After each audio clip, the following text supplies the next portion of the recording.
opening night of Tartuffe. It's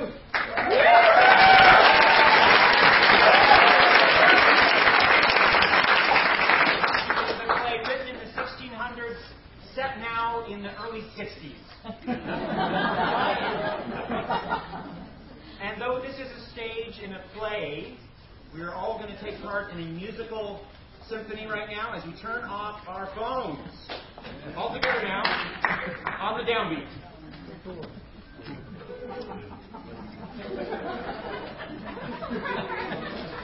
Great. If it doesn't happen, you got to try again. Okay. I'll turn mine off later, but you turn yours off now. Or else. And also, if you have any of those things you're going to, lozenges and that sort of thing, anything that's going to make noise, take care of that right now. No flash photography, the actors will fall off the stage and die. So be careful of that. Also, it's against the law. I know there are video cameras recording, but we're getting permission for that. But no, it's against the law to audio or video retake the performance. The aisles are going to be used, all of the aisles are going to be used by actors, so please keep those clear. And we have some people that were not on the program, and I want to make mention of them. For scenic construction, we had Benjamin, oh no, I only know him by his first name. Tamel? Tamel. He's a dear man, and now I know his last name. Arturo Osorio. See, it's easier in Spanish. You know how all those vowels work. Okay, costume shop assistant, Linnea Coswell. Scenic design, Meryl Lieber. And we have two casts. So tonight, you're going to see the Omega team. But tomorrow, at Grace Village, at 2 o'clock, and then right back here at 8 o'clock tomorrow, we will have the Alpha team. And then the Omega team will be back on Saturday night. So I really encourage you to come back to see a second performance, because the actors have really worked to create different characters. So you're actually going to see a different play if you return, and I hope you will. And I think that's it. This play is a comedy, so feel free to laugh. That's a good thing. And at the same time, I'm being given instructions. Yes? No? The instructions have stopped. Okay. Oh, yes, it's 90 minutes long. It's one act, so there's no intermission. It's going to fly along. And though it is a comedy, I encourage you to look for how God might be speaking to you through this play written over 300 years ago. There's stuff here for you, and I hope you'll receive it. Let's pray. Lord Jesus, we commit this performance to you. We do this in your name, and we pray that we would have a great deal of fun. We pray all this in Jesus' name. Amen.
Still watchers may run unpure. They're really pure. You can't fool me by acting so demure. But daughter-in-law, may I say, that you are doing everything in a bad way. Set an example for them to revere, as their late mother did. Poor dear. You spend too much, and I am distressed to see you dressed the way a princess ought to be. If it is your husband you seek to please, my dear, you don't need all these fineries. Madame, may I? As her brother, sir, I love and respect you. But if I were my son, her husband, I would make it very clear that I preferred you anywhere but here. You preach a way of life to everyone that decent people really ought to shun. That's pretty frank, but that's my way. And I feel strongly I must have my say. Well, Monsieur Tartuffe is virtuous. He is a good man, and you should hear him out. And I am irritated through and through by hearing him criticized by fools like you. What? Would you have me sit back overawed by that despotic, sanctimonious fraud? And may we have no fun, no merriment unless that gentleman deigns to consent? He loves to preach an ethic so sublime that anything we do becomes a crime. He frowns on everything and runs it down. And everything he frowns on earns his frown. He leads the way to heaven. And my son should make you love him. Each and every one. Not even father ever could compel me, grandmother, to wish that fellow well. I can't speak otherwise than be sincere. I can't abide the things I see and hear. I see a showdown coming with that lout, and he and I will have to have it out. What's that? I think it's scandalous. A real disgrace to see this stranger seasoned actor play. When he came here, for sure, he hadn't any, and all his clothes were hardly worth a penny. And now these beggars acting like a king, wanting to be obeyed in everything. Well, things would go better here if you asked me if you were governed by his piety. Oh, you will make him a saint, but I submit that he is nothing but a hypocrite. My, what a tongue! Him and Laurent, his minion. You can't trust either one, in my opinion. As for his man, I haven't any proof. But I guarantee the virtue of Tartuffe. The reason you dislike him as you do is that all the things he says to you are true. Sin is the only thing that makes him burn, and heaven's interest is his sole concern. So dear. But just recently, how is it that he opposes any sort of visit? Yeah. Does it so anger heaven against us that he should put up such a dreadful fuss? Be still and take some care of what you say. Others can then be called in the same way. What then, madam? Would you forbid their chatter? I think it would be no laughing matter if in our fear that gossip might ensue, we had to bid our dearest friends adieu. And even if we did this and stood by it, could we, do you think, keep the whole world quiet? The gossip seems to be a human need. Our best protection is to pay no heed and live in innocence as best we may. Let the gossip mongers have their say. Mm-hmm. Those whose behavior is most asinine are always more than ready to malign. They always take the greatest satisfaction in spotting the most innocent attraction, and joyfully go off to spread the news, twisting it in whatever way they choose. Eat all the fairy tales that please your ears. For no one has a chance to talk. Just the same, I mean to have my say. In taking in that pious man, my son did much the wisest thing he's ever done. He is truly heaven sent, and your dire need to make you all repent. For salvation, listen to Tartuffe. Whatever he reproves deserves. These visits, dances, chats in which you all revel are nothing more than inventions of the devil. Here no one speaks of any pious matter, only idle songs and talk and chatter. Besides, a sober person's head goes round at such assemblies just from all the sounds, and everyone must have their say at once. And as the preacher said the other day, it really is the Tower of Babylon. for all the people there to gab along. And then to illustrate his point, he spoke. Laughing already, sir? Well, what's the joke? Oh, go find your silly friends and laugh your fill. Farewell. I have done all I will. I could say more about this house, but then you will not find me in it soon again.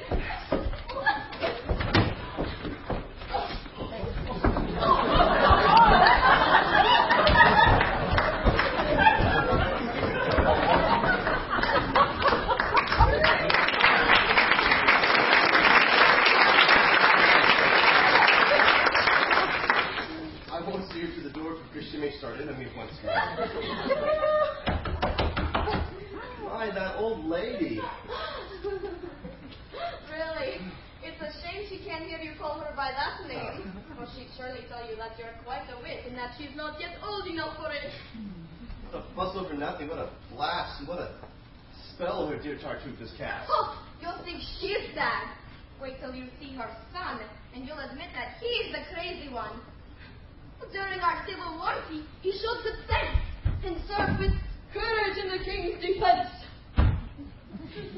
But since he's taken Tartuffe as his hero, his sanity's been reduced to zero. He calls his brother, holds him far above mother's wife, son, or daughter in his love. There's nothing secret he will not confide to him as to his spiritual guide. Gives him the place of honor when they dine, and seems to see him eating not for 9. He saves these choicest bits for that man's part, and when he belches, he says, "Oh, bless your heart." In short, he dotes upon his dear Tartuffe, worships his goodness, quotes his words for proof, sees miracles of virtue in his ways, and oracles in every word he says. Tartuffe, who knows his dupe and means to use him, has countless saintly poses to bemuse him, receives good songs thanks to his pious mask, and has the nerve to take us all to task. He devils us with wild-eyed formulations! And confiscates our ribbons and cosmetics. Finding a handkerchief a while ago inside a fleur de sol. He tore it so, saying it was a faithful crime to carry holy object with the devil's snare. Oh, you are lucky that you did not say the more and hear the speech she gave us at the door. Oh, here's my husband.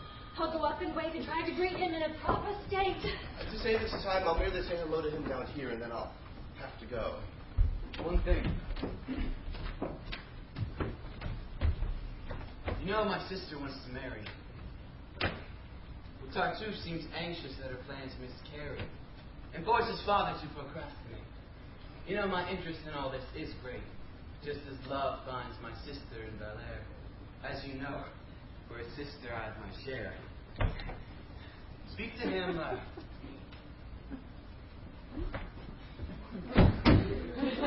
Here he is! Brother, good day. I'm glad to see you back, but I can't stay. Yes, you've missed the flowers and the trees. Doreen, brother-in-law, a moment, please. So to be sure I have no cause for fear, let me find out what has been happening here. These last few days, how is everything gone? What are you up to? How is everyone? Madame had a bad fever 2 days ago, and a headache that brought her really low. Yes, and Tartuffe? Tartuffe? He has a fiddle, red mouth, pink cheeks, and bulging in the middle. Well, then she had no appetite, and therefore couldn't eat a thing all night. Her headache was still just too much to bear. Yes, and Tartuffe? Quietly with her there, he ate a brace of partridge in a flash, and half a leg of mutton in a hash. Oh, poor fellow. Well, then a whole night went by without her managing to close an eye. Fever denied her even a wink of sleep, and it was a night-long watch we had to keep. Yes, and Tartuffe? When he had supped, he rose and went to his room already in a doze.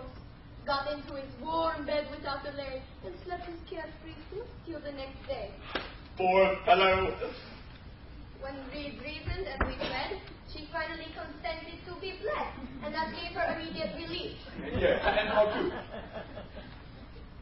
He struggled with his grief, and building up his soul at any cost to make up for the blood Madame had lost, he doubtless practiced 4 great draughts of wine.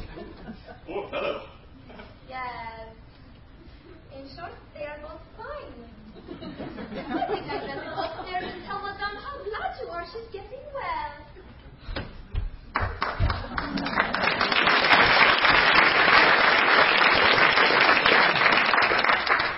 She's laughing in your face.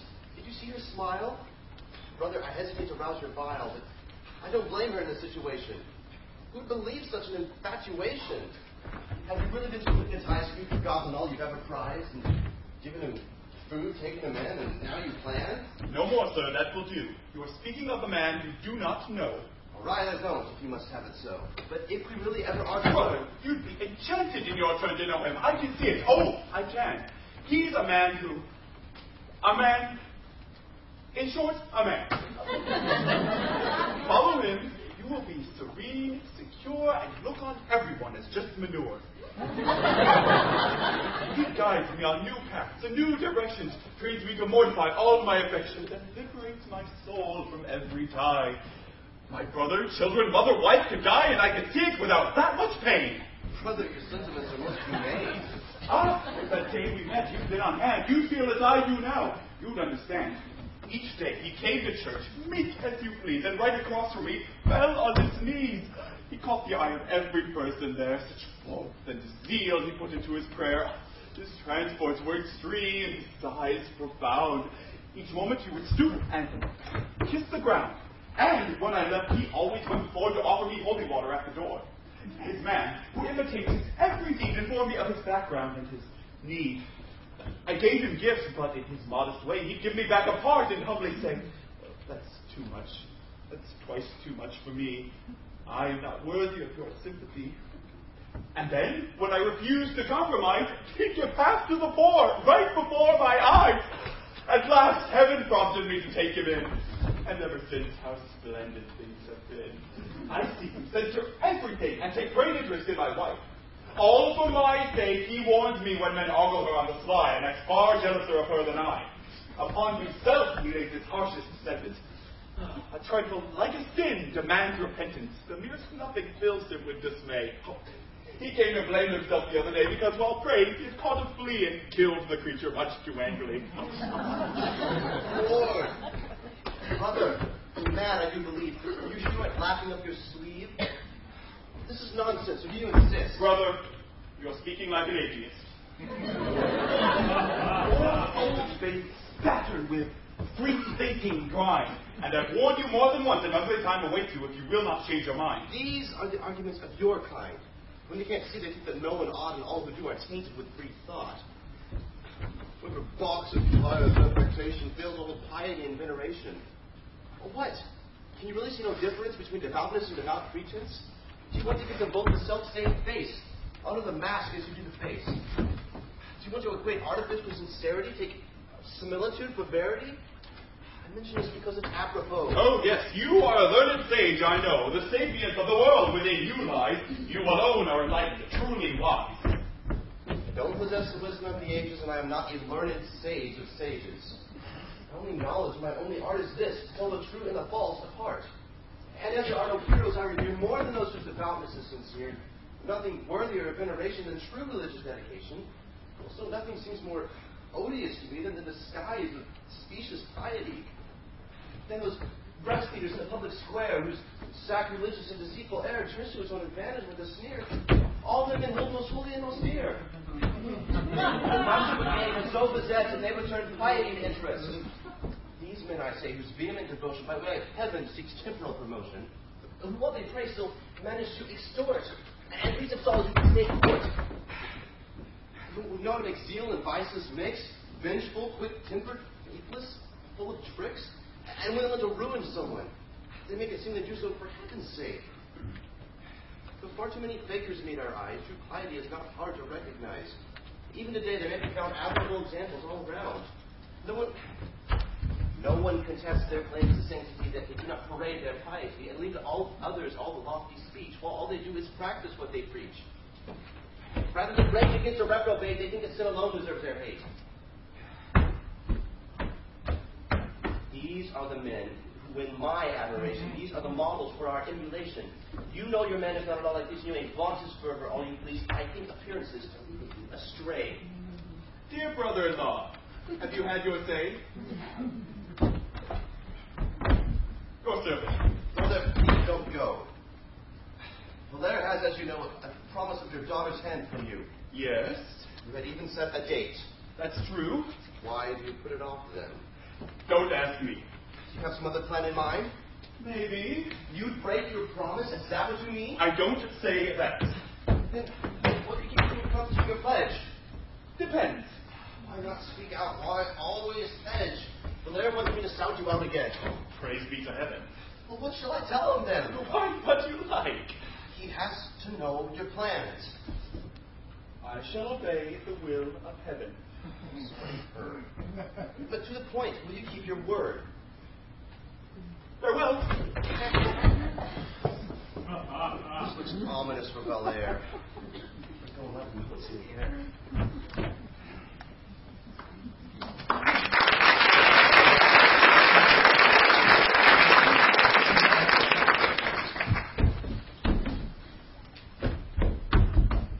Marianne!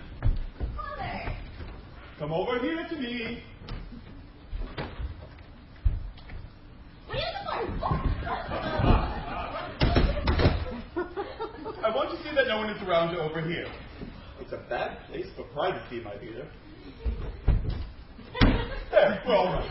Marianne, I have always found in you a spirit mild and duty-bound, and therefore I have always loved you dearly. I'm grateful for that, Father. Most sincerely. Oh, well said, daughter. Now, to deserve it still, you must aspire only to do my will. In that regard, I'm proud to do my best. Oh, good. What do you think of Tartuffe, our guest? I, sir? Answer, but think before you do.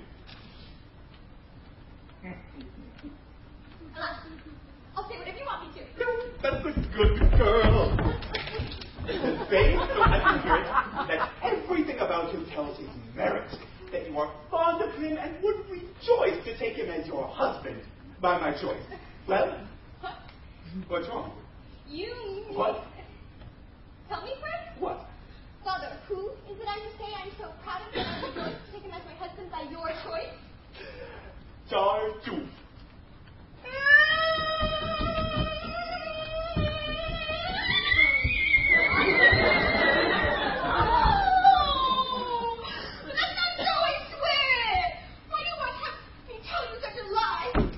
You forget, I want it to be true. My mind's made up, and that's enough for you. I need to bring Tartuffe into this family, under this roof. He is to be your husband, that I swear. And since you, what are you doing there? I gather you find a fascination in trying to overhear our conversation? There is a rumor going around here. A chance or conjecture, I have no idea. But when I heard these two were to be wed, I just assumed someone was off his head. What? Do you doubt it then? Indeed I do. Yes, even though I hear it now from you.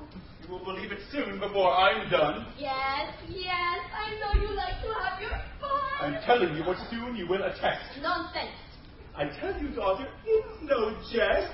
Don't mind the games your father plays with you. Just troll. I say that you will be. They won't believe you, no matter what you do. I'm getting mad. All right, they will then, and that is too bad.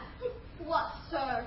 Can you, who have always appeared so wise with your moustache and solemn beard, be fool enough to Listen to me. Give yourself a lot of liberty, my girl, and I won't put up with it, I swear. There, sir. Let's not get excited. How could you dream up such a silly plot? Your daughter for a bigot? I hope not. He has to have his mind on other things. Besides, what do you think this union brings? And when you are so wealthy, why select a beggar son-in-law? What? Disrespect. If he is for that is no cause to fear. His is the misery we must revere, since he stands above our pomp by his austerity, and has sacrificed his own prosperity by his disdain for all things transitory, and his concern for true eternal glory. But my assistance may facilitate his restoration to his old estate. In his district he holds important land, and he's a gentleman, just as he stands. Huh. Yes, he says so, and that vanity does not sit well, sir, with his piety. If holy living really is his aim, he should break out about his birth today, and through the vows seek a low condition which will not suffer outbursts of ambition. So why this pride? Enough about his rank. How about him? Is he the sort of man you could prefer to have possession of a girl like her? The danger to a girl's virtue is great when she is wed when unwelcome mate. Her aim to live in modesty and honor rests on the type of man you wish upon her, and many a man with cords upon his brow is made in spite the person she is now. Fidelity, poor circumstances of a certain sort. Marry your daughter where she cannot love, and you'll answer for her sins to heaven above. The dangers of your enterprise are great. Now I must learn from her how to behave. To take my advice, and you'll do well enough. Daughter, not waste time upon this stuff. I am your father. I know what's best for you. I had promised you to Valere, that's true, but I am told he gambles more than he ought, and worse yet, I suspect him of free thought. I don't often see him in church, I know. Does he go running there just when you go? Like some people that only to be seen? I did not ask for your advice, Doreen. At all events, heaven views Tartuffe with pleasure. And that is, after all, our greatest treasure. This marriage will be all you could ever desire, full of sweet joys of which you'll never tire. You'll live together in your faithful loves just like two children, like two turtle doves. No quarrel will take place between you two. You'll do with him just as you want to do. She'll make a fool of him. Just wait and see. What talk? He's built for it, believe you me. Stop interrupting us and just be quiet. We're minding our affairs. Why don't you try it? Sir, I speak of this only for your sake. Just hush and spare me the interest you take. If I didn't love you... Just don't love me, pray. But I will love you no matter what you say. Oh. Your good name fills me with too much pride to see you ridicule at every side. Quiet! My conscience will not let me rest if I allow this man to don't protest. Quiet! You servant! Smile. So much piety, so much bile. Yes, all this nonsense eats my bile, that's true. And I don't want another word from you. All right, but just the same, my thoughts are there. Oh, well, think if you like, but have a care, not a word, or... Now, I have weighed everything wisely. Silence, I'm afraid, will drive me mad. He's no pretty boy, and yet Tartuffe. That's not what a joy. Without his other gifts, would be a catch well worth considering. A sudden match. If I were she, no man would marry me against my will and with impunity. You disregard my orders. Is that true? What's your complaint? I'm not speaking to you. Who are you talking to? See? That's all. All right. In order to punish her colossal gall, I'll put another half the back of my head.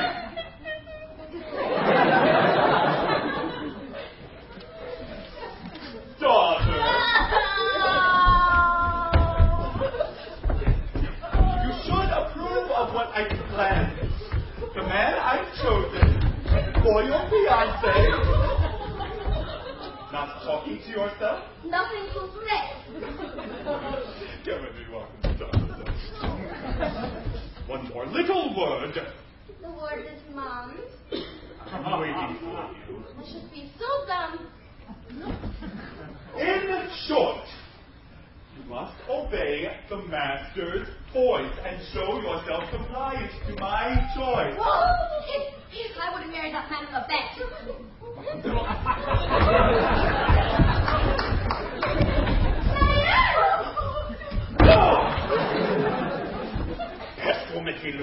temper yet. I'd best dismiss her to avoid that sin. I can't go further in the state I'm in. Her insolence has vexed me so, I swear.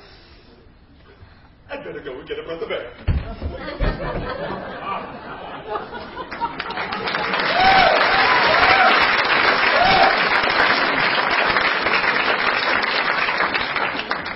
Well, have you lost your fun completely, miss? And do I have to play your part in this?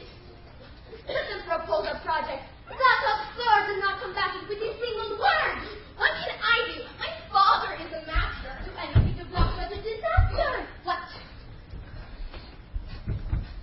I tell him you can't just love on his whim, that you're marrying for yourself, not him.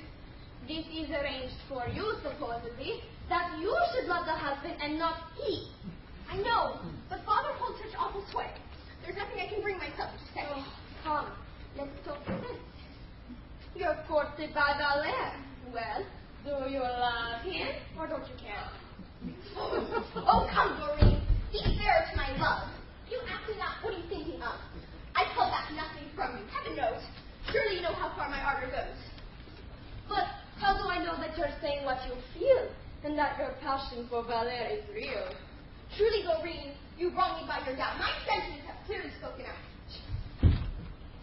In short, you love him. You say it. Right. And apparently, he loves you too. So I believe. Your hearts are both on fire to join in marriage. That's regular.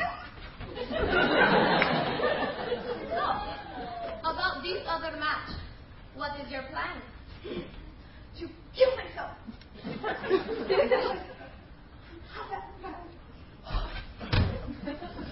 Oh, that's fine. I hadn't thought of that resource. Just die and all your problems. Why, of course, a fine solution.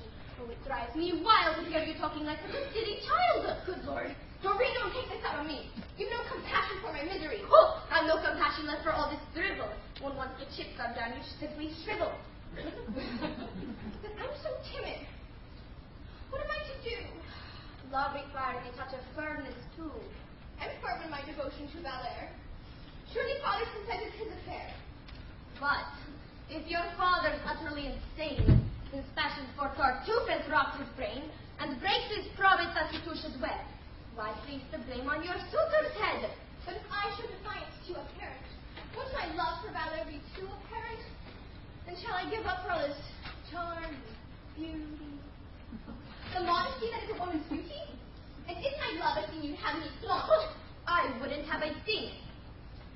I see you want to be Madame Tartuffe.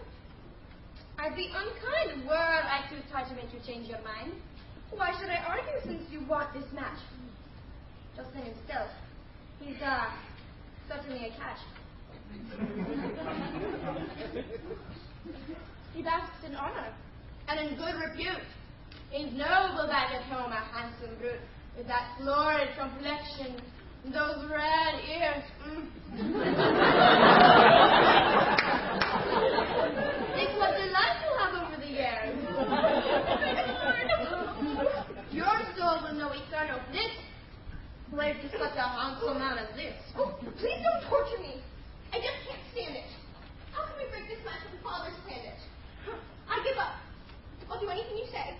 When father speaks, his daughter must obey, even if it means to take a monkey for her maid. You will complain. You'll have a lovely face. So if your husband... Oh, you're killing me. I need your help and not this mockery. Madame, you're shortage. Doreen, I beseech you. No, this will have to happen just to teach you. You know how much I've always relied. No, you shall be my word. Tartuffe!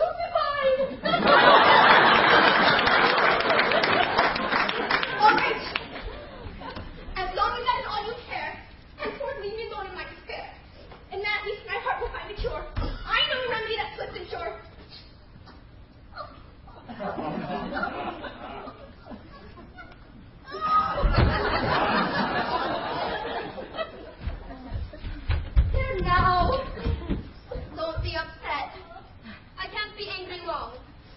you will, my pity is too strong.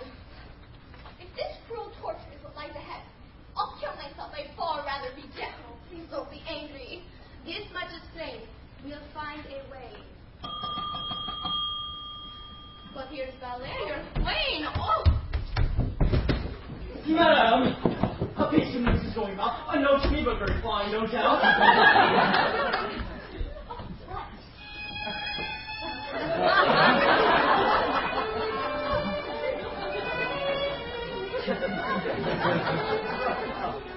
That you're married, Tartuffe? Indeed, that is what my father has decreed. Madame, your father, Has just changed his mind and now prefers this other match I find. can he be serious? Indeed, he can. Clearly determined on his plan. And what have you in mind? This being so, Madame? I do not know. No. Delightful! No! What do you advise? Marry the man. I'm sure that would be wise. What's your advice? Yes, Honestly? indeed. This is a noble choice which you should heed. That's your advice, sir? Well, what did you say? I think you'll follow it without dismay. Just as you offered it, it would appear. Madam, I offered what you wish to hear. And I will do what you want me to do. Well, let's see what this affair is coming to. So that is your love, and his make-believe when you No say... more of that, sir. By your leave. You clearly said I must not hesitate to take the man presented as my mate. All right. I'll do precisely that, I vow, since that is the advice you give me now. Just don't make my intentions your excuse. You made your plans already, that's no news. This pretext that you're seizing is absurd to justify the breaking of your word. Of course. Well said. No doubt. And in your heart, you never really loved me from the start. Alas, you're free to choose that explanation. Yes, I'm free. But in my indignation, I may decide to get ahead of you. And I know other girls that would be true.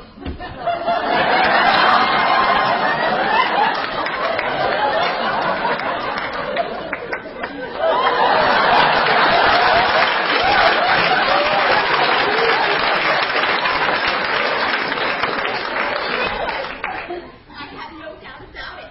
Your marriage! Leave my merit out of it. I haven't much. Your act is a reminder. But I have hopes of finding someone kinder. And I know one who will think in no disgrace can compensate my loss and take your place.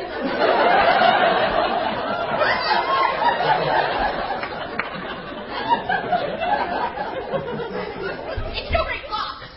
You'll easily arrange to find you a consolation for this change. As you may well believe, I'll do my best. To be forgotten puts us to the test. To forget, in turn, even pretend, if all our efforts don't achieve that end. To show our love for one who's turned us down is to be both a coward and a clown. Well, that's a noble love. Slender move. And one to which all men should give assent. What? Which I may foster my breast? The love that when you wanted, you possessed? Might you want to seek another's arms and not console my heart with other charms? No, that's exactly what I want. Alas, I wish it had already come to pass. You do? I do.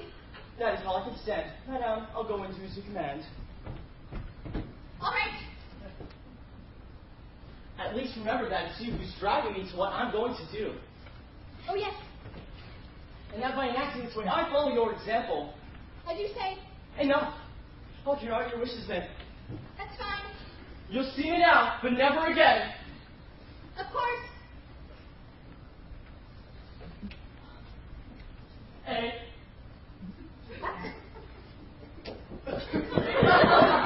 Didn't you call? Not I.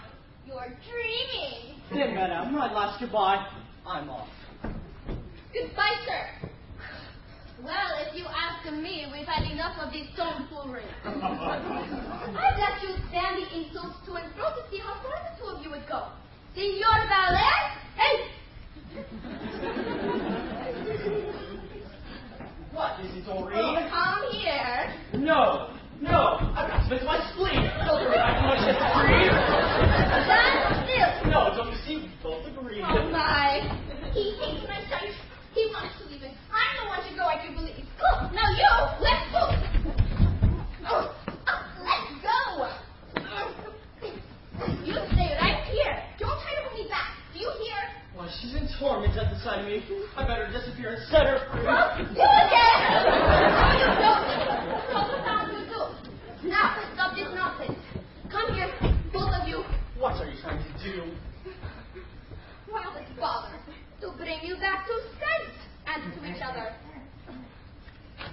Fighting like that. Are you out of your head? Didn't you hear the heartless things that she said? Aren't you a fool to work up such a passion? Did you see him treat me in that fashion? Nonsense. On the both sides. Why, her only care is to preserve herself for you. I swear. He loves you and wants you for his wife. Above all else on these so sacred life. Why give me such Is that right? Why, I swear it all in such a plight. Oh, you're both insane. Now, come on, your hands, both of you. What is that for? Oh, it's yours too. What you will have to? Heavens, come on! Let her go! You love each other better than you know.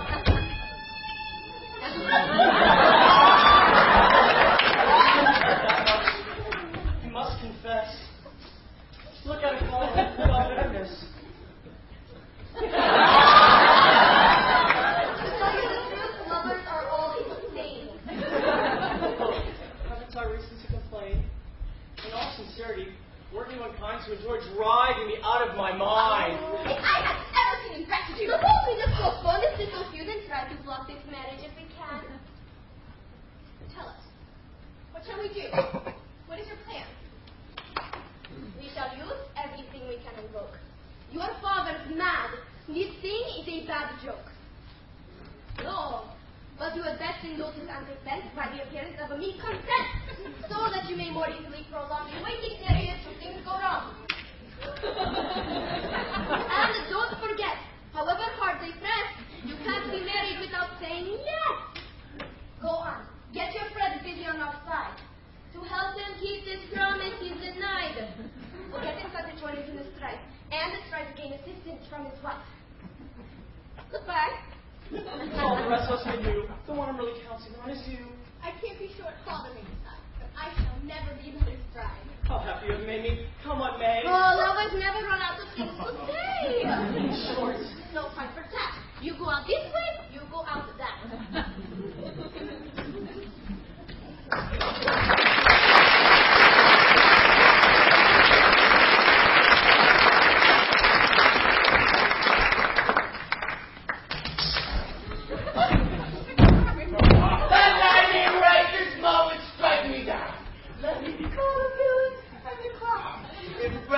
Or power holds me back when everything within me cries, attack!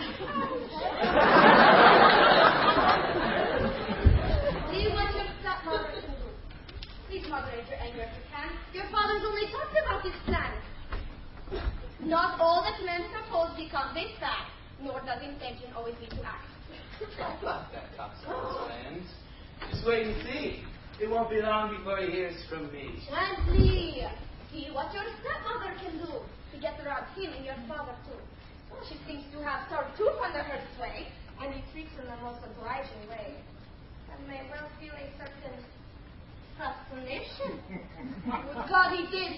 Oh, that would be a sensation. She has to see him in your interest. Sound him out on this marriage you detest. Learn where he stands and make him realize what altercations surely will arise if he persists in pressing this affair. His servant says he's busy now here, but will shortly be on his way here. Please go along and don't interfere. I have a right to hear this interview. Huh, no, they must be alone. I promise you I will not speak. You can't avoid extremes. You'll throw a fit and shatter all our schemes. I want to watch. Make trouble. Oh, not much. Oh, it's coming. Oh, in here, on the double.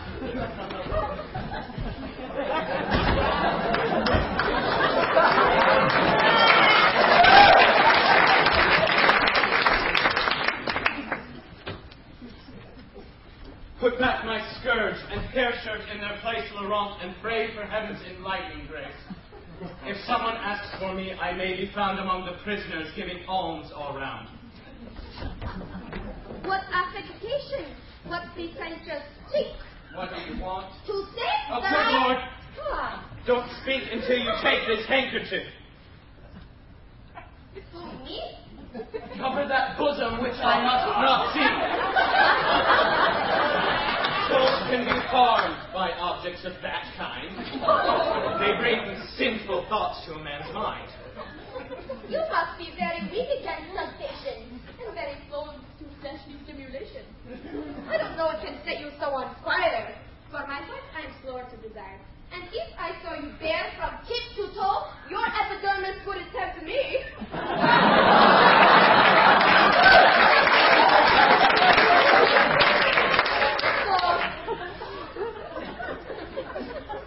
Unless you speak more modestly, I vow that I shall have to leave you here and now. No, I'll leave you in peace. I'm on my way, and I have only these few words to say. Oh, Madame is coming down and asks of you the signal favor of an interview. Alas, most happily. Ah, how polite. I still believe that I'm right. Will she be coming soon? Oh, yes, I believe. Oh, here she comes. I'll take my leave. For you may heaven's grace ever abound. Preserve your soul and body safe and sound, and bless your days according to the love I humbly offer to the Lord above. Hi, I declare. Thank you. But let's sit down. Here's a chair. I trust your recent illness is all past. Oh, yes. Thank you. That fever didn't last. My prayers, I know, would never qualify to have drawn down such mercy from on high, but every supplication I have made has been for your good health and heaven's aid. Your zeal has been concerned for me too much. Madame, my care for your dear health is such that I have given my own to make it better. Such Christian love goes far beyond the letter. Your kindness leaves me much obliged to you. Alas, it is far less than is your due. What? I want a word with you in secrecy. I'm grateful for this privacy. You can't be as delighted as I am to be alone with you this way, Madame. I've often prayed to heaven for this boon, but it has never judged it opportune. What I want is a word with you apart, where you'll speak frankly and with an open heart. No other grace would I so highly prize than to reveal my soul unto your eyes, and swear that if I've caused alarms over visits prompted by your charms, there's no hatred in the way I feel, but rather just an overpowering zeal, a pure desire to... pious aspiration in which your soul concerned with my salvation. Yes, Madame, and my fervent hopes betray You squeeze too hard. Oh, zeal carries me away. Surely you don't believe I could have planned to harm you. What are you doing with your hands? Feeling your gown. What soft, silky stuff. Please don't. I'm very ticklish. That's enough. Lord, but this needlework is marvelous. The way you work now is miraculous. I've never seen the like, upon my word. Indeed, but to the point. From what I've heard, my husband now intends to marry Anne for you, though he has sent her elsewhere. Is that true? He's spoken of it. But since you inquire, that's not the rapture to which I aspire. And, Madame, it is elsewhere that I turn for the felicity for which I yearn. That's because you love nothing here below. My heart is not heart of stone, you know. Come now. Heaven is the one object of your size, and nothing here on earth delights your eyes. To love eternal beauties far above is not to be immune to other love. I could not look at you, oh perfect creature, and not admire the author of all nature, feeling my heart most fervently impassioned for this lovely self-portrait he has fashioned. My first reaction was to be afraid this ardor was a snare the devil had laid, and I avoided you as a temptation that might stand in the way of my salvation. But though my efforts are infirm and vain, I know that you are gracious and humane. On you depends my hope and quietude, my wretchedness or my beatitude. You must decide what lies ahead of me. Celestial bliss or utter misery. That is indeed a gallant declaration. One that quite confounds my expectations. You should, I think, have striven for self-control and turn this matter over in your soul. For one so pious, to have such a plan. I may be pious, but I'm still a man.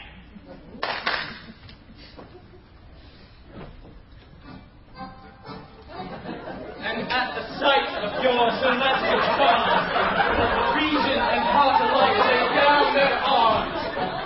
Coming from me, I know these words distress you, but after all, I'm not an angel, bless you. And if you think I've put myself to shame, it's your bewitching charm that I'm to blame. For once I saw their superhuman splendor, my heart had no recourse but to surrender. Your kindness, madame, could ever deign to condescend to me and end my pain. Nothing could be as constant and as true as the devotion I can have for you. Your honor will not be in jeopardy, and will not run a single risk with me. All those coarse thoughts on whom the ladies dote are far too noisy and too prone to gloat. They cannot bear to keep their love concealed. They their glances, their once revealed, and by their loose and faithless declaration, they smirch the object of their adoration. But men like us burn with a hidden fire. The secrecy we offer is entire. The care we take to keep our own good name guarantees our beloved against shame. Accept our hearts, and you'll find, my dear, love without scandal, pleasure without fear. I've heard you out and found your eloquence and given utterance to your intent.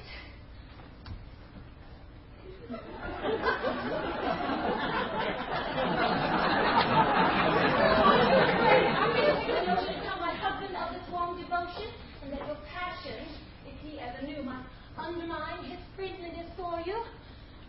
I know that you are gracious and benign, and will forgive this recklessness of mine. Blame human weakness for the violence of this, my love, at which you take offense. And looking in your mirror, keep in mind that man is flesh and blood, and I'm not blind. Others might take this in another fashion, but my discretion recommends compassion. I will not tell my husband well and good, but in return, I want it understood that you will bring your influence to bear to join Marianne in marriage to Valère. Give up your own inequitable plans. Your girl pledged to another man.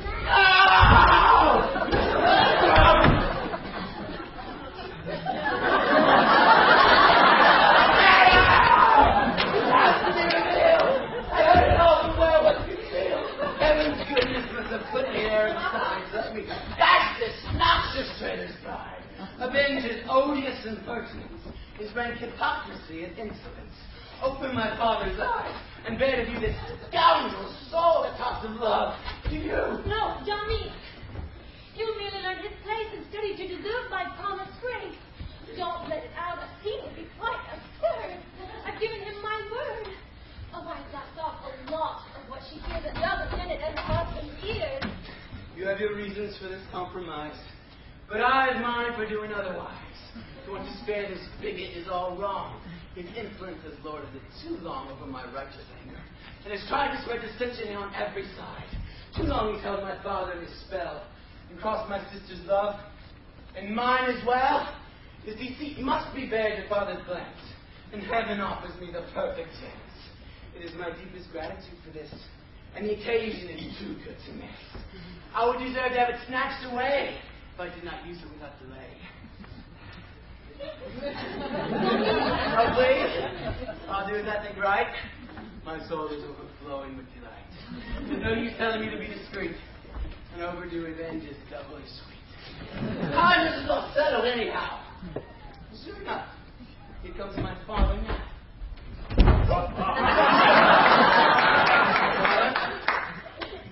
These are developments that you knew, and they will come as a surprise to you.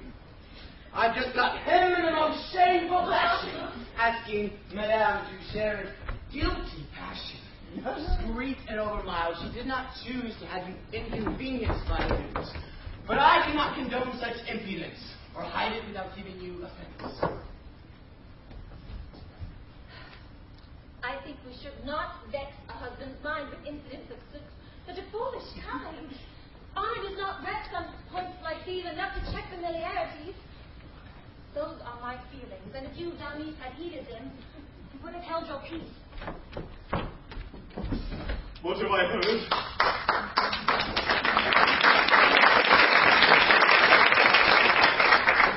Can this be true? Yes, brother. I am evil through and through. Guilty, full of iniquity and sin. The greatest scoundrel that has ever been. Each moment of my life is black with grime. It is a mass of filthiness and crime. And I am sure that this mortification is just a sign of heaven's indignation. Whatever sin they charge against my name, I won't defend myself. Such is my shame. Believe their stories. Everything they say. Like a criminal, send me away. Whatever ignominy lies in store, I know that I have merited far more. Oh, traitor! Would you dare to stigmatize his perfect virtue with this pack of lies? What? Because his impostor beats his chest, you give the lie? Be silent, accursed pest. You're wrong to blame him so. Don't cut him short. Really, you should believe his whole report. Why favor me in this case as you do? Do you really think you know me through and through? Brother, how can you trust my semblance so and think me better for my outward show? Appearances are leading you astray. I am anything but what men say. Alas, everyone views me with respect, but in truth, I am utterly abject. Dear son, go on. Tell me my crimes are great. Call me thief, killer, traitor, reprobate. Load me with epithets still more abhorred. I won't say no. They are my just reward. After my life of crime in expiation, I'll kneel and suffer that humiliation. Dear brother, that's too much. Have you no heart? How's this? You still will take his Be part? quiet, scoundrel. Brother, frame you rise, wretch. He can. Hush! I don't believe my If eyes. you say one more word, I swear I'll break. Brother, control your wrath, for heaven's sake. I'd rather suffer pain in any amount than have him get a scratch on my account. Ingrate. Leave him alone. On my knees, I ask you to forgive him. Then please. Have you no heart, that good man? So, Hush! what? Hush! Do you hear? I know what lies behind this wicked smear. You all hate him.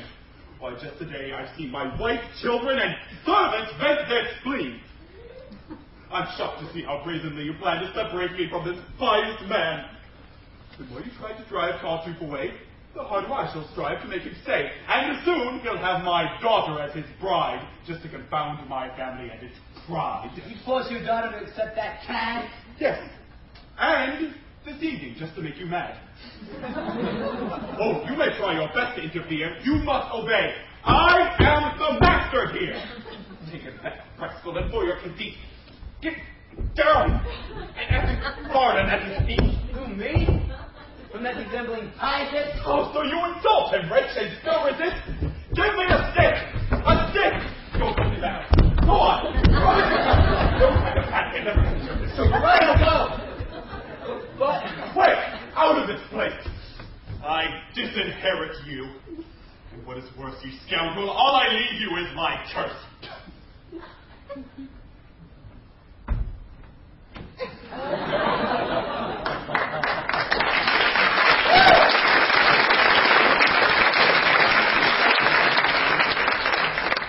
To offend a holy man in such a way. May heaven forgive him for my pain, I pray. If you knew how it hurts when someone tries to blacken me before my brother's eyes. The thought of such ingratitude inflicts a torment of such magnitude. My heart is torn. Simply horrified. Cannot speak. 'Twere better that I died. Villain! have struck you down before you went. Forgive him, brother. Set your mind at peace. I can't endure these scenes. They've got to cease. Since I bring dissension, I believe that it is time, brother, for me to leave. What? Are you joking? No. They hate me here and try to make you think I'm not sincere. So, do you really think I hear them out? Obstacles are easily dismissed. Do as I ask and set your mind at ease. But they frighten us so with heaven's decree. These foolish fears, madame, I can dispel. All your scruples won't be hard to quell. It's true. There are some pleasures heaven denies, but there are ways to reach a compromise. To all this, there are keys I can provide you. All you need do, madame, is let me guide you. Content my longings, free yourself of dread. If there is sin, I'll take it on my head.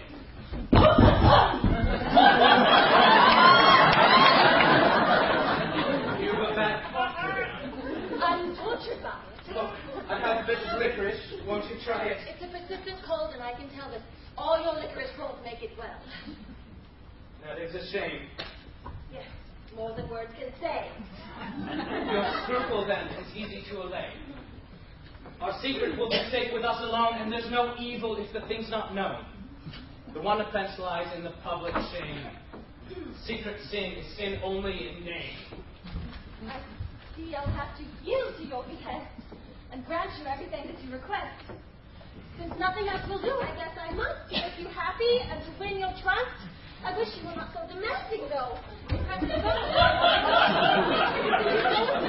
less is not my word unless I acquiesce. Since full conviction is what you require, I must give in and do as you desire. If this is bad, I am wrong to do it so much the worse for you. Try to do it, and I'm not to blame, assuredly. I'll take the full responsibility. Open that door, will you? And take a glance, see if my husband's there by any chance.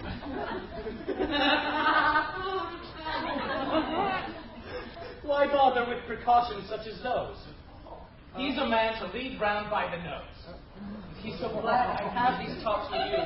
He'd see the worst and swear it wasn't true. No matter. Just go out and have a very careful look about. Yes, he's an evil man. I do admit it. I'm really quite stunned. I can't get over it. What? Coming out so soon? Don't be absurd. Get back. It's not your time. Don't conjecture. Don't be premature, but wait until the end to be quite sure. No! Nothing worse ever came out of hell. Can't trust the things that people tell. Don't feel so convinced. I'll get along. Take your time. For fear you might be wrong. Madame.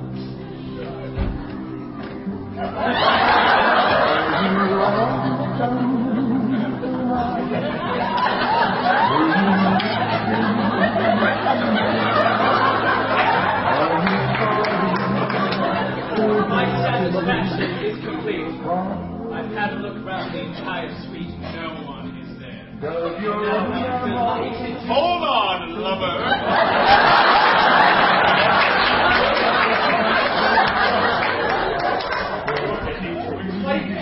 So free! Holy man, you make a fool of me? Oh, how you let temptation rule your life? Marry my daughter and seduce my wife? I cannot doubt what I might have done and kept on looking for you to change your tones. But now, I fear the verified deed. Convinced. That's all I need. I do not like the part I've had to play, but I was forced to treat you in this way. But you believe That's enough out of you. Get out of here without further ado. my There's aim. nothing more for me to hear. Come on, right now. I want you out of here. You are the one to leave despite your tone. This house is mine, and I will make it known that you have recourse in vain to these low tricks. Thinking to cause me pain? That to insult me thus is most unwise. That I can both expose and punish lies. Avenge offended heaven. And bring low anyone here who wants to make me go. What does it mean? What is all this chatter? Faith, I'm dismayed. This is no laughing matter. What? From his talk, I see I've been mistaken, and that donation has me rather shaken. Donation? Yes, the thing's already signed, but that is not what most disturbs my mind. Oh, what else?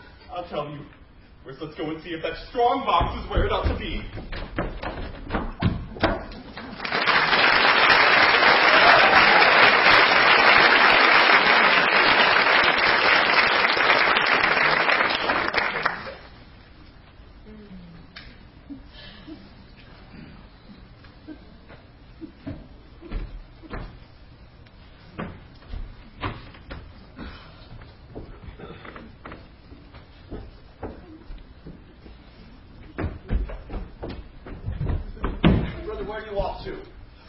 Alas, I couldn't say. I think we should confer about a way to cope with this unhappy turn. That strong box is by far my main concern. Wasn't all else filled me with despair. Will it contain some ominous affair? It was our gods. A friend who supplied to command my sympathy, who placed it in my hands. He picked me out to keep it when he fled, and these are documents, from what he said, on which his property and life depend. And you gave this to your supposed friend? A conscientious scruple made me err. I went straight to my treasure to confer, and his persuasion led me to agree to put the strong box in his custody, so that in case of an investigation I could fall back upon prevarication. With a clear conscience, stifle what I knew, but take it out, deny what was true. You must confess your prospects do look dim. The deed of gift, your confidence in him were both, to speak more frankly than politely, dangerous steps and taken rather lightly. Holding such weapons, he can take you far, and since his advantages are what they are, to push him to extremes is a mistake that you could not afford an open break. What? Can it be that such a pious face conceals a heart so false, a soul so base? I took him in without assent, and then... That does it! I renounce all worthy men! Henceforth I put them all under my curse, and I shall be a devil to them, or worse! So there you go, in your exasperation. You never are content with moderation. The path of reason is not for you, it seems, and you fly back and forth between extremes. You've seen your error, and you fully know that you've been cozened by a pious show, but to correct yourself, why must you make in reason's name an even worse mistake, and lump the character of all good men in with this repulsive specimen? Because one rogue has hoodwinked you for fair with his impressive act and fervent air, you now think everyone behaves this way and that no fervent man exists today? Leave such conclusions to the libertines. Hey, strip off the mask and learn what virtue means, and carefully avoiding each extreme, be slower in conferring your esteem. Refuse to honor falsity as real, and meanwhile, don't attack authentic zeal. And if you must fall into one excess, err on the side of trusting more, not less. What, Father? Can it possibly be true that ungrateful scoundrel threatening you, and that his cowardly and brazen pride uses your bounties to support his side? It's true, son, and it brings me close to tears. Leave it to me. I'll cut off both his ears. His insolence demands to be brought up. I'll rid you of him with a single blow. Just let me strike him down, and you'll be free. Spoken like a young man. Yes, indeed. Try to simmer down. Try not to sound insane. We're living in a time and a reign where violence is never the way out. What are these mysteries and persons? These are strange things, observed with my own eyes. You've seen my kindnesses, now see the prize. I raised a man out of his misery, like a brother, take him in with me, load him with favors that should carry weight. And my daughter and my entire estate. Vile wretch, that blight upon my life undertakes foully to seduce my wife. Nor is that all. He's not contented yet, but dares to hold against me as a threat the favors I have armed him with too long, tries to make use of them to do me wrong, take away all I do. What did possess? Leave me where I found him, in distress. Poor fellow. Son, it cannot be in fact that he meant to commit so base an act. What? Worthy men are prone to be maligned. What do you mean, Mother? What's on your mind? People here live strangely, as I have stated, and anyone can see how much he's hated. Is that related to the case at all? I've told you 100 times, when you were small, virtue is harassed here below. The envious die, but envy no. And therefore I suppose he's not to blame. They made up tales to blacken his good name. I've seen the whole thing. That's why I'm indignant. Slender people can be quite malignant. This is sheer nonsense. Can't you realize, I saw this, saw with my own eyes? I say I saw! Now must I spell it out 100 times and stamp my feet and shout? Good Lord. Looks can be deceiving, and seeing mustn't always be believing. I shall go mad. Beware of false suspicion. Good can seem evil under certain conditions. And when he tries to make love to my wife, I am to call this charity? In life, no accusation should be made premature. You should have waited till you were quite sure. The devil! You'd have had me give more proof. I should have sat and watched then while Tartuffe. Oh. You make it hard for me to be genteel. His soul is ravished with too pure a zeal.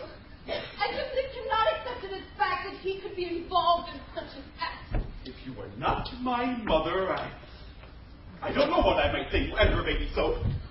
You know, dear sir, there's a kind of justice.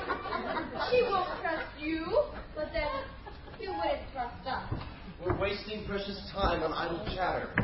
We need a plan of action in this matter. This is no empty threat, yet here we all are. Well, would he carry inference so far? For my part, I do not think it's possible. His thanklessness would be too visible. Don't be too sure. No doubt he can pull strings and give the color he wants to things. I wish with all my heart we could renew some semblance of peace between you two. If I had known what he held over us, I never would have occasioned such a fuss. And That man, what does he want? What is it? Oh, I'm in a quiet state for a visit. Good day, dear sister. Kindly let me see the master of the house. sorry, he isn't free. This is a bad time to get him. My presence isn't likely to upset him. I'm surely he will not be dissatisfied at seeing me, but even gratified. Your name? Give him this message if you would. Monsieur Tartuffe has sent me for his good.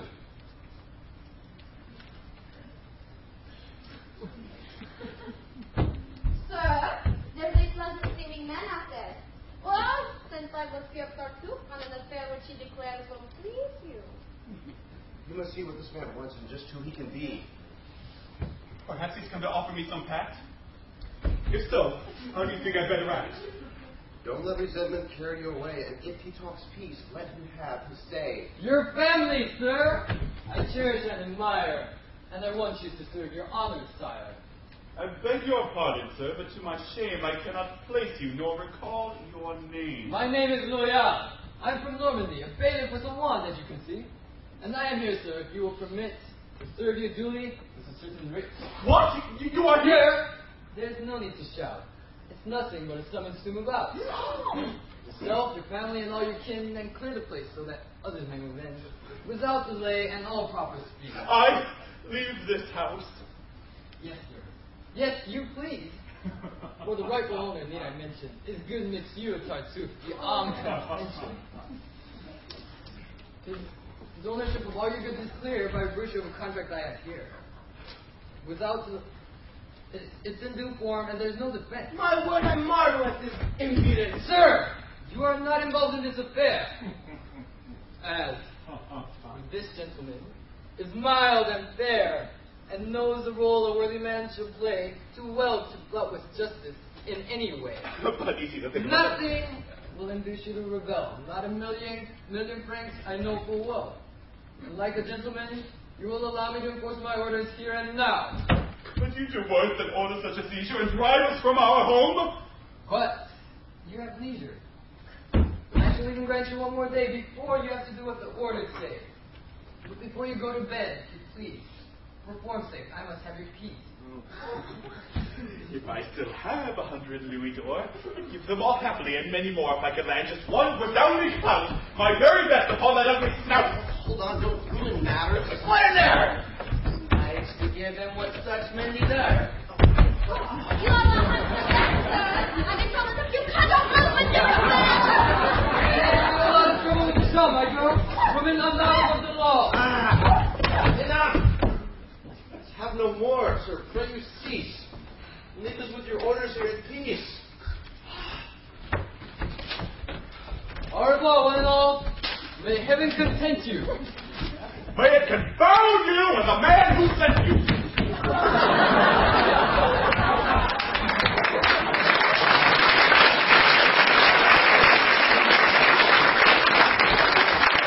Well, mother, now you know our guest. By this summons you can judge the rest. Is his treachery clear to you at last? Where have I been?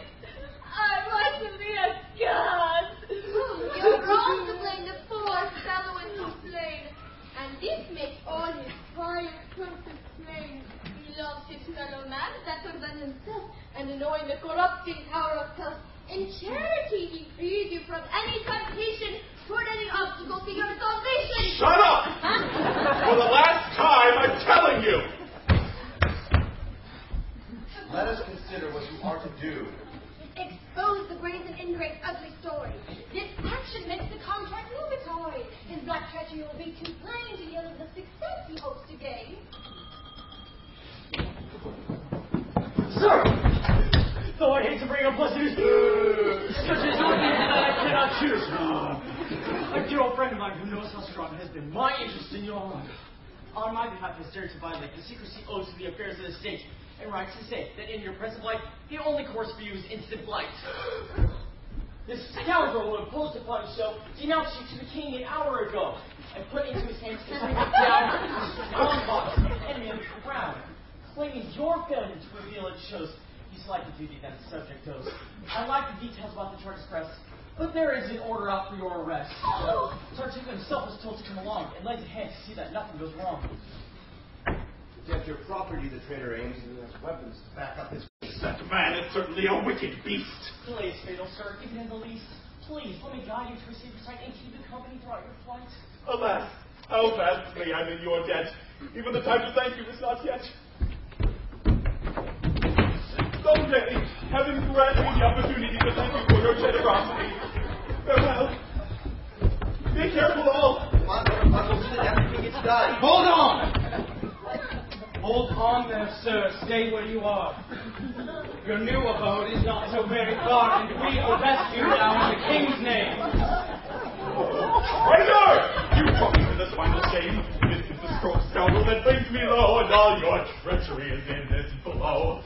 Your insults have no power to rouse my gall. For the sake of heaven, I'll suffer all. This is great moderation, I must say. To pray to heaven in such a shameless way. You cannot anger me with all your spite. All I want to do is what is right. I trust this is a source of proud enjoyment. You've surely picked an honorable employment. Yeah! Any employment is a source of pride when the king's interests are on our side. Oh. Did you remember that my charity rescued you, ingrate, out of poverty? Yeah! I know about your help and everything, but my first duty is to serve my king. And the power of that sacred obligation annihilates my own appreciation. To it, I would sacrifice my wife, my friends, my relatives, my very life. Imposter! What a master of patience! He cloaks himself in all the reverence. But if this pressing zeal that you display is quite as perfect as you always say, how was it so reluctant to appear until he caught you trying to tempt Madame Elmire? Yeah! Why did you not denounce but hold back until his honor forced him to attack? Ugh. Deliver me from every bleeding heart. You have your orders. Pray, do your part. Yes. waiting over long to do it. And it is fitting that you urge me to it. Here it is. Follow me without delay into the prison where you are to stay. Huh?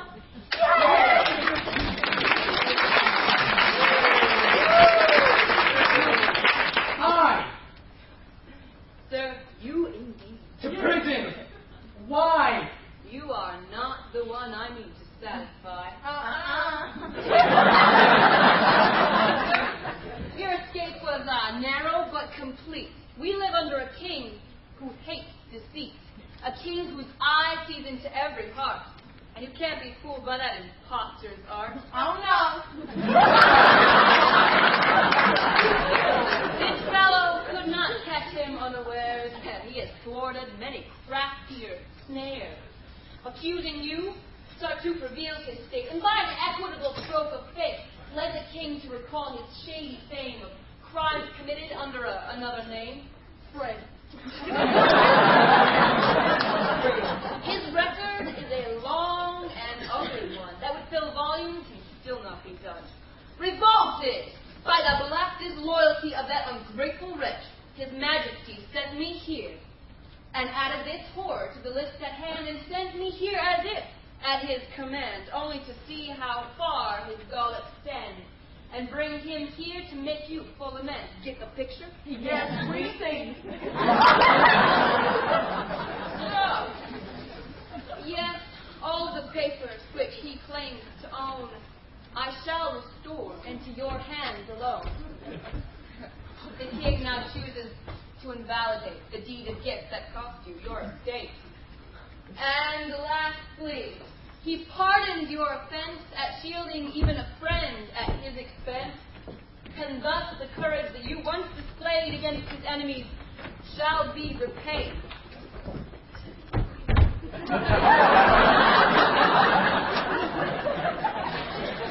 To show how suddenly, in case of need, the king can recompense the noble deed. Heaven be praised. Now I can breathe anew.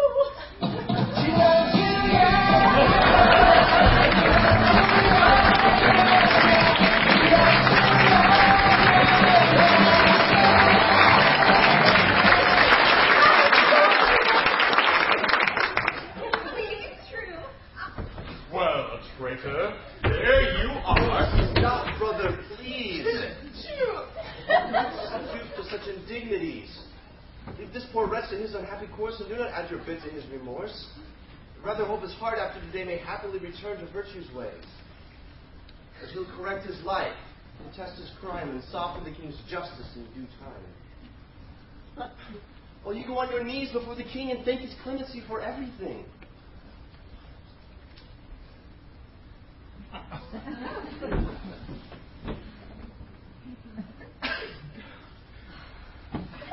Well said.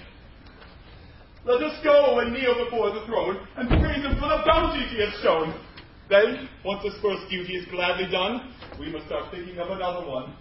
And by the marriage of the loving pair, reward the deep devotion of Valere.